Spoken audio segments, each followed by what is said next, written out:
Ladies and gentlemen. Thumbs up! And we're off. Get the fucking figures! Let's get known. If we keep it up, we'll show the haters. Well, Quidditch is a sport described in the books by J.K. Rowling, the Harry Potter books, in which sort of wizards will fly around on brooms. It's kind of like a sort of rugby or football in the air. My friend Xander, in 2005, he wanted to find a way to play Quidditch in real life for fun. The main thing that he came up with, well, A, you run around holding brooms between your legs, and B, Snitch is a cross-country runner. Having to hold the broom with one hand makes it a much more difficult game to play. The chaser, as J.K. Rowling describes, is like offense. They run down the field with the ball and shoot the hoops to score. The beater is somewhat defense. They have a dodgeball they throw at people. The keeper is the goalie.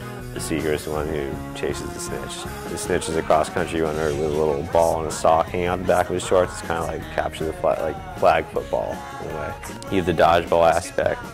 You have a little bit of a rugby aspect because there's not a lot of intense rules about fouling, so it's kind of a full contact sport. Then there's a tag almost in a way with chasing the snitch down. And when you tell people about it, most people are, the automatic response is like, how can this possibly happen? I have to join the Princeton Quidditch Club. There wasn't one, so I invented it and got people to join it. I love Quidditch. We come out after we've had classes, and it's just fun to run around and throw in the clock. It was great fun. What we used to do on Sundays was we would play bocce. Dress up in sort of old-fashioned sort of clothing and act like sort of pompous British guys, and we'd wear like fake mutton chops and like full tweed suits and hats and so on.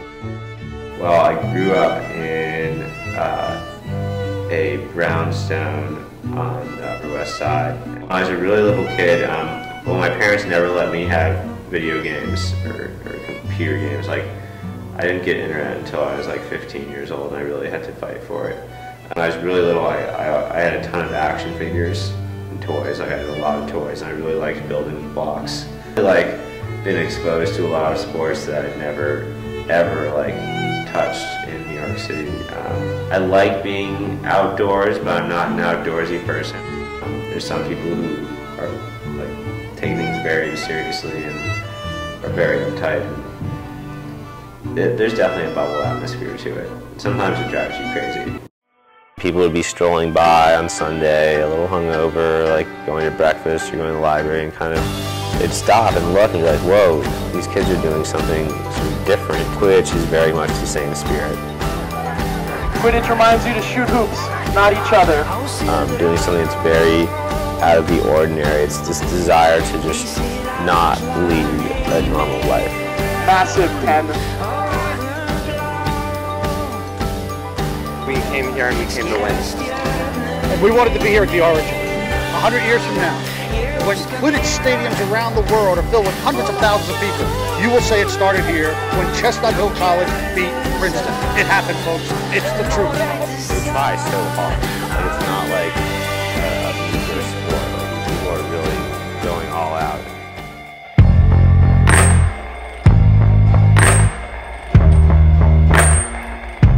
Without the snitch, this game would not be as popular as it is. I'm involved in the game of tag, and I basically run around and try not to get tagged.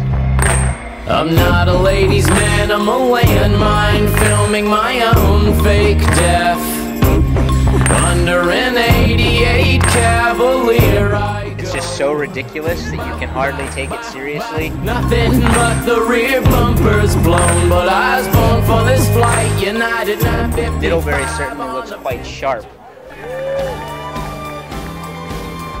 Just to let the audience know, the owls are in the forest courtyard along with the alpacas if you want to check them out.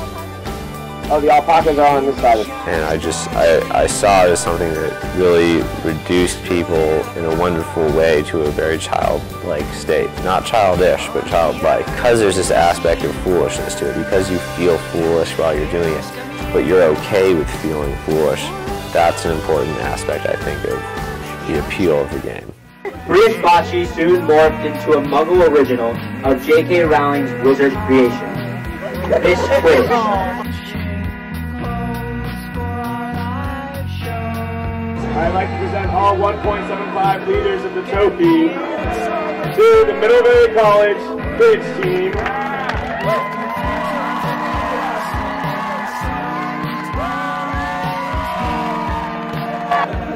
Raise your hand if you've been a part of Alex's dream.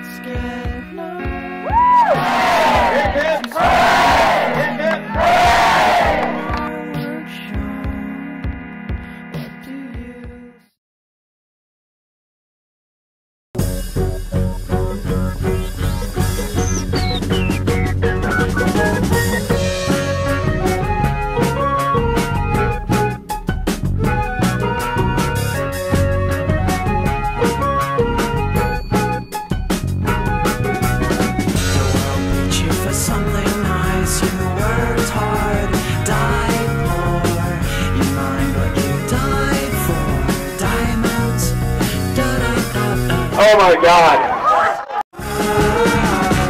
You can whistle my name, it's the mines in Africa that are to blame. You can scoop out my brain, shape it into an ear, and then tell me your pain.